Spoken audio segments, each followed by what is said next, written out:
Saudações em Cristo para a sua vida, presbítero Elinaldo Alves, e você está no seu canal Reflexão Cristã. No vídeo de hoje, nós estaremos estudando a lição de número 10, que tem por título O Senhor Jesus cura hoje.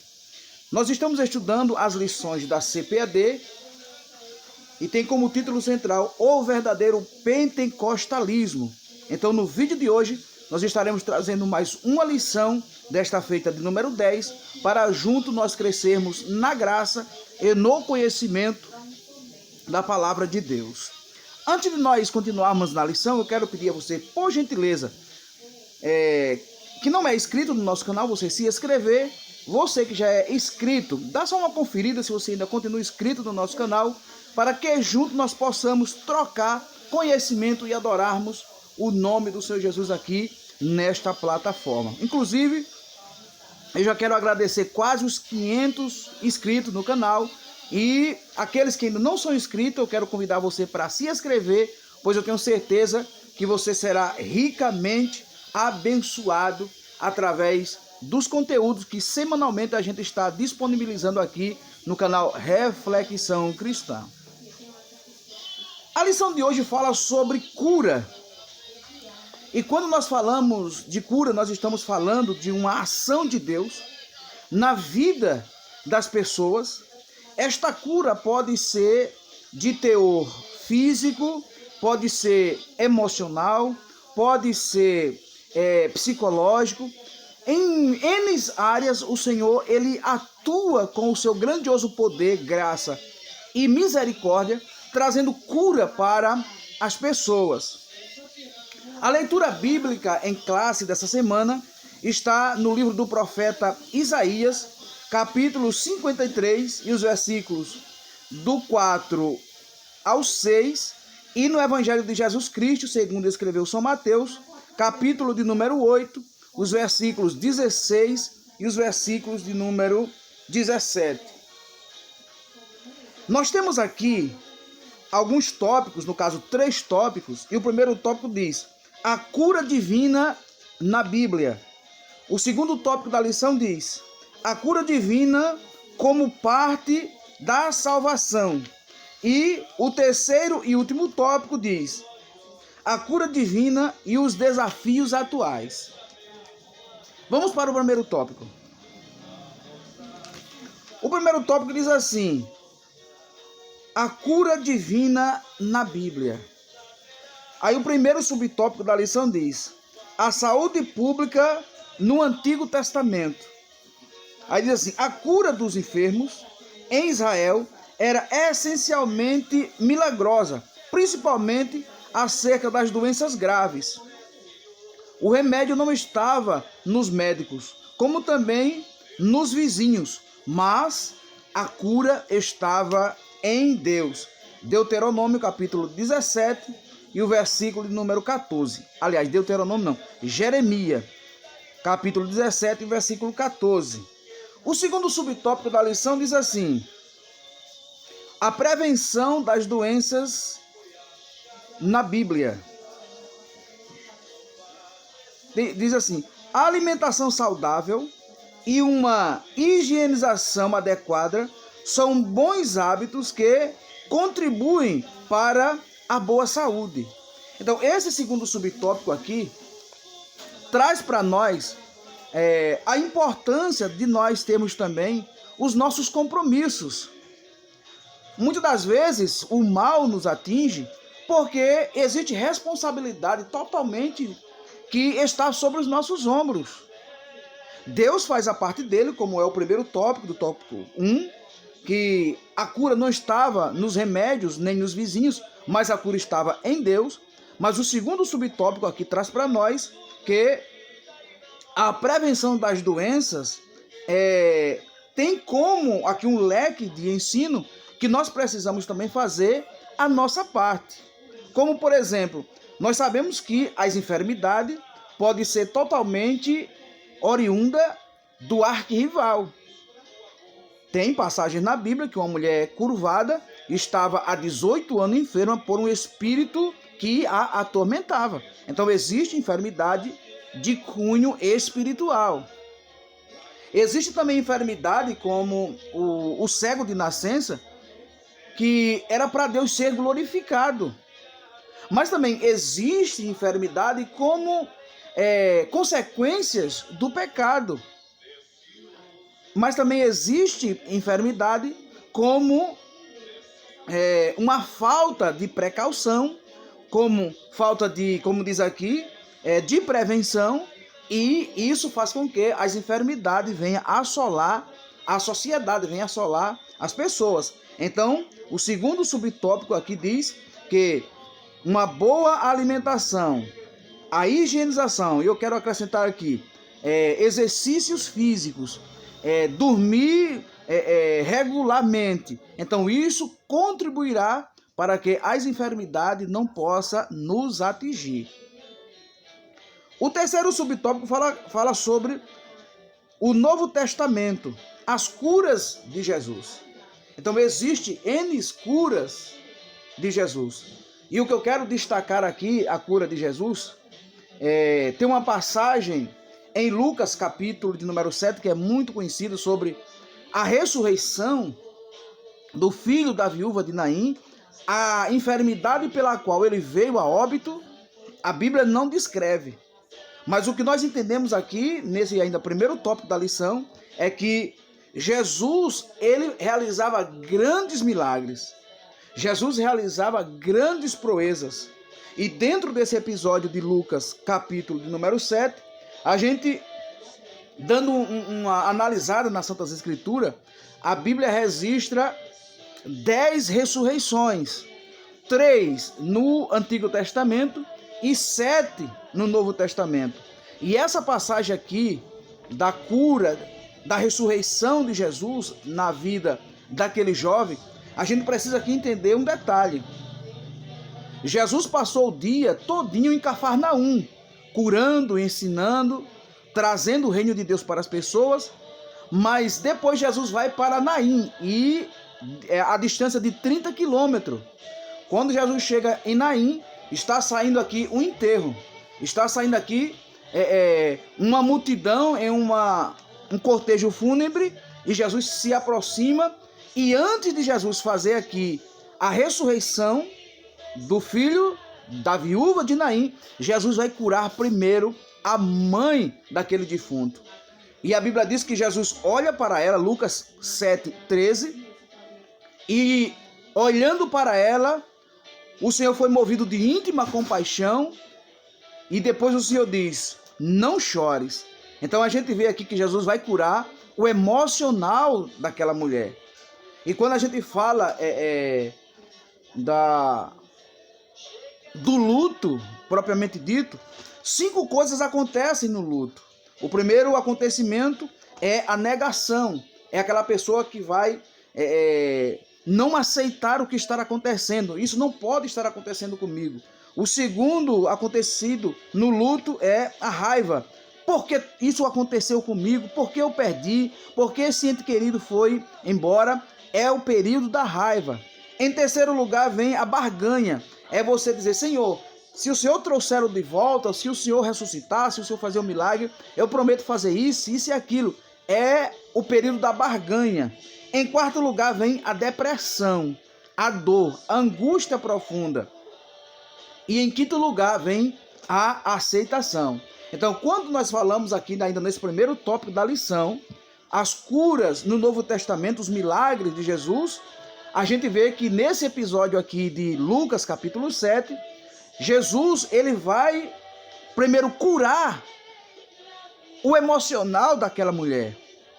E quando a gente fala sobre o milagre, as curas de Jesus e os milagres, a palavra milagre, ela vem de um termo do latim, miraculum, que é aquilo que evoca maravilha, é aquilo que causa espanto, é aquilo que causa assombro. Então, o termo milagre, ele vem aqui desse termo miraculum e tem a ver com esse momento espantoso. Agora, o milagre, ele é um acontecimento fora do comum que Deus, que o Senhor Jesus realiza para provar o seu amor, o seu poder e a sua mensagem. Os milagres, as curas de Jesus acontecem, no mínimo, por 3 objetivos principais, que são eles. Primeiro, para o nome de Jesus ser glorificado, exaltado, enaltecido, reverenciado. Primeiro objetivo. O segundo objetivo é para que o nome de Jesus seja propagado, seja ventilado, seja espalhado. Segundo objetivo do milagre, da cura. E terceiro, para tirar alguém de um sofrimento, para devolver o sorriso para alguém, para devolver a felicidade, a tranquilidade, a saúde para alguém. Então esses são os objetivos do milagre. A Bíblia, ela registra 123 milagres, sendo 67 no Antigo Testamento, 36 nos Evangelhos e 20 no livro de Atos dos Apóstolos. E aí a gente vê N curas, N milagres de Jesus. E quando a lição de hoje diz que Jesus, o Senhor, ele cura hoje, e esse episódio de Lucas, capítulo número 7, a gente vê nitidamente que o defunto está no esquife, está no caixão, e Jesus está aqui curando aquela mãe. E Lucas, ele é detalhista quando diz, e vendo-a, Jesus primeiro olha para ela. Nós sabemos que o olhar, muitas das vezes, fala mais do que 1000 palavras. E a cura de Jesus, ela é iniciada através do seu olhar.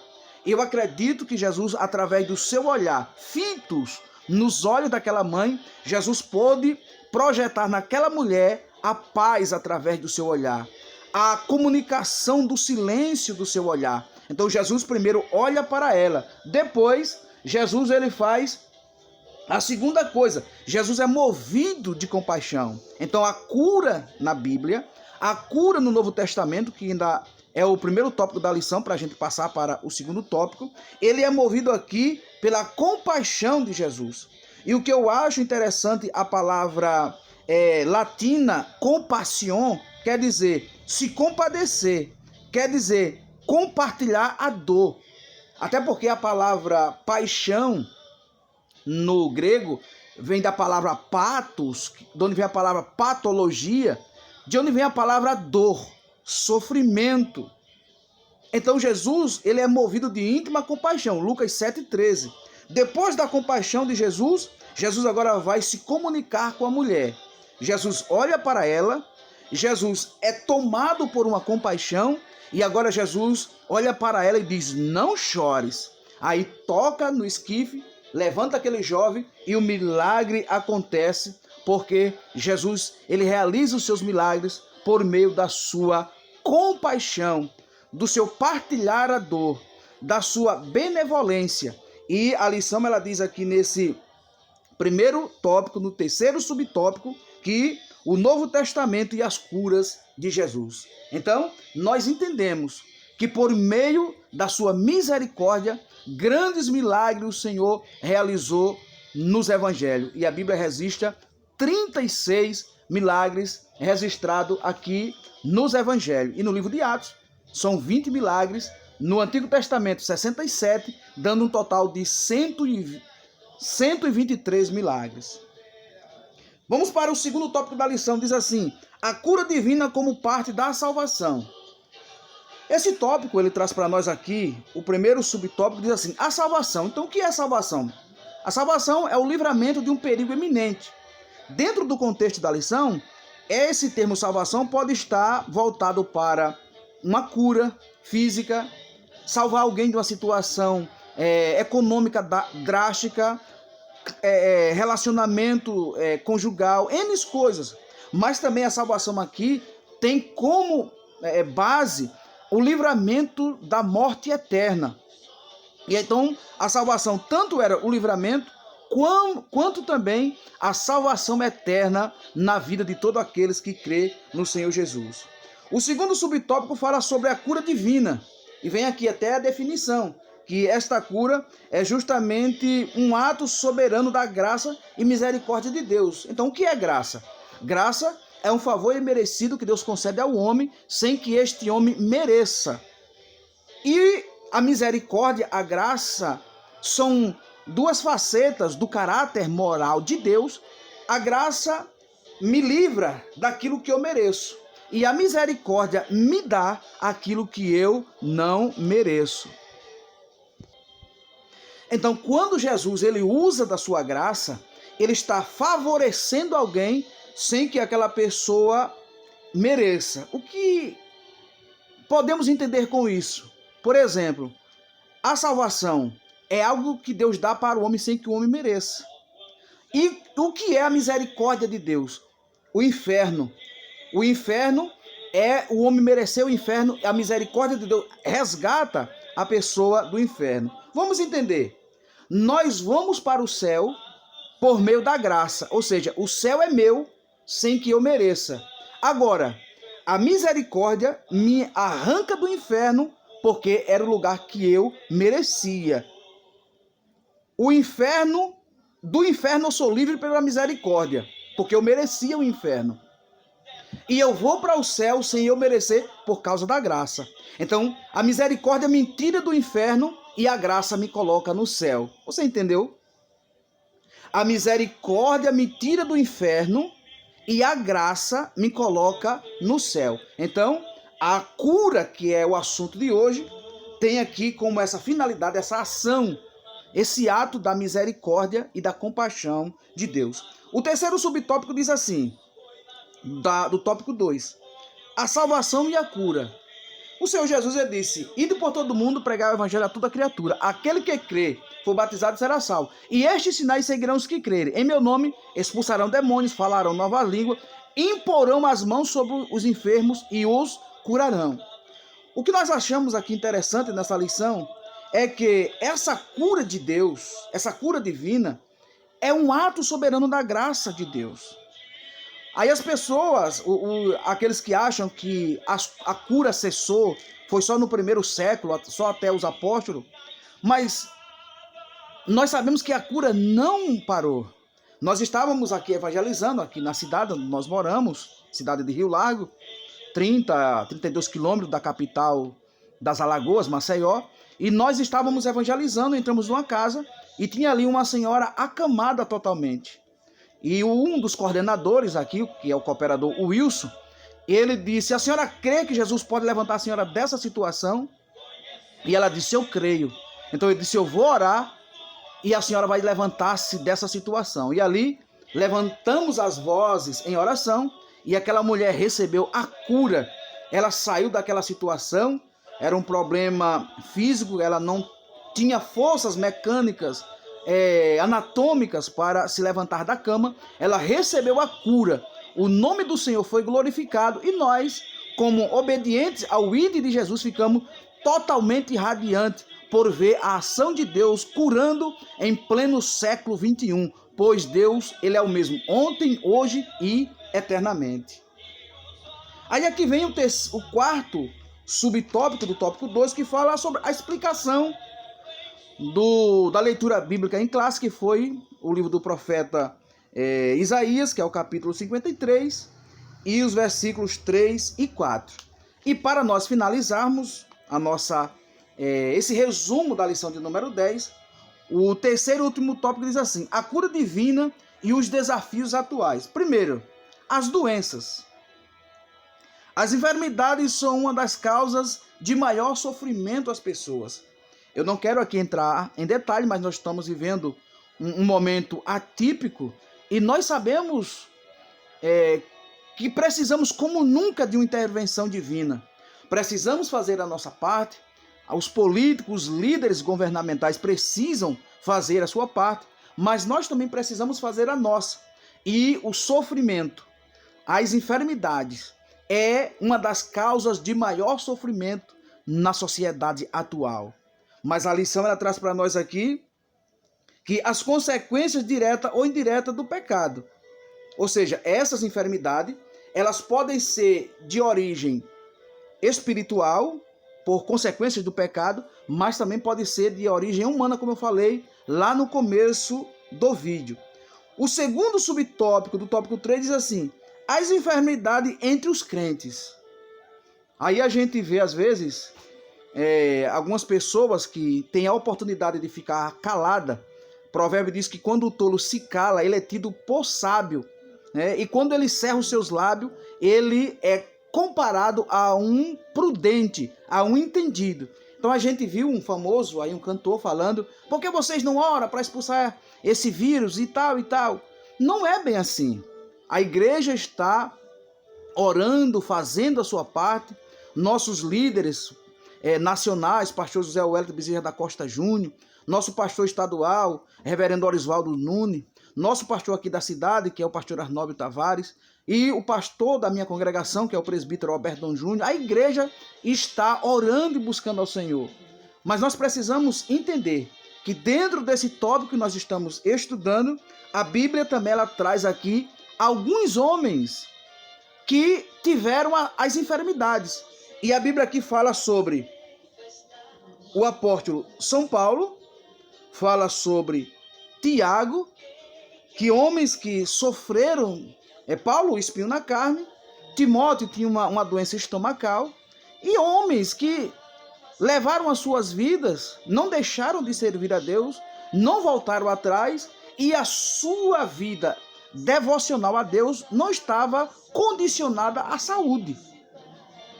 Sofrendo ou não, com enfermidade ou não, eles não deixaram de servir ao Senhor. E o terceiro tópico, do tópico 3, diz assim: não confundir doenças com possessão maligna. Então a gente precisa mais uma vez aqui enfatizar este tópico. Não confundir enfermidade com possessão maligna. Então nós não podemos confundir. A lição ela é bem detalhada quando ela diz aqui: não confundir doença com possessão maligna. Outra coisa também, não confundir problemas mentais com possessões malignas. Eu lembro de um episódio em um local em que uma pessoa ela caiu e as pessoas passaram ali N horas tentando expulsar. E quando alguém verbalizou o nome do marido dela, olha, teu marido tá vindo aí, ela ficou boa. Então aquela mulher estava sofrendo de esquizofrenia e algum trauma, algum problema relacionado ao nome marido, que era o start, era a senha para que ela voltasse ao normal. Daí me veio o interesse de me graduar, de estudar, de procurar saber que de fato é uma possessão maligna, ou é um problema físico, ou um problema espiritual. E a lição, ela finaliza aqui o terceiro tópico dizendo assim: o dever nosso como igreja é usar a autoridade no nome de Jesus. E também, com essa autoridade que foi conferida à igreja, reduzir, eliminar, extinguir a ação dos demônios e também pedir a Deus a cura sobre aquela pessoa para que ela possa ter a sua vida em paz e felicidade. E concluindo, diz assim: precisamos saber que a cura divina é real e atual. Além disso, devemos entender que o Senhor Jesus cura quando, como e onde quer, não de maneira que às vezes pensamos. Ou seja, Jesus ele cura quando ele quer, onde ele quer e quando ele quer, segundo a sua vontade. Nós não podemos desistir, não podemos recuar, não podemos desacreditar, e como o tema da lição de hoje é: o Senhor Jesus cura hoje. O Senhor Jesus cura hoje. Então, enquanto nós estamos aqui ministrando o resumo desta aula, o Senhor pode usar de misericórdia sobre a sua vida e trazer a cura para a sua vida. Pode ser física, pode ser emocional e pode ser também espiritual. Então eu quero ministrar, segundo a autoridade da palavra de Deus, cura sobre a sua vida. Eu creio que Deus é poderoso para fazer muito mais, abundantemente, além daquilo que nós pedimos ou pensamos. Jesus curou ontem, Jesus cura agora, Jesus cura hoje, e Ele continuará curando até que tenha pessoas enfermas e que acredite que Ele pode sim curar e trazer solução para a vida daquele que está doente ou enfermo. Então, a cura, ela acontece com 3 objetivos para nós concluirmos. Primeiro, para o nome de Jesus ser glorificado. Segundo, para o nome de Jesus ser ventilado, espalhado. E terceiro, para o nome ou para aquele que está sofrendo ter o seu sorriso de volta, a sua saúde de volta, porque Deus é poderoso para continuar fazendo. Só que Ele faz onde quer, com quem quer e na hora que Ele quer. Receba cura na sua vida, receba o milagre de Deus na sua vida, pois Ele continua com o mesmo poder de 2000 anos atrás, continua na atualidade. Eu quero agradecer a você por ter ficado até aqui. Se você não é inscrito, se inscreva, compartilhe, coloque esse vídeo nas discussões teológicas, nas suas discussões bíblicas, grupo de escola dominical, pois eu tenho certeza que Deus abençoará a sua vida.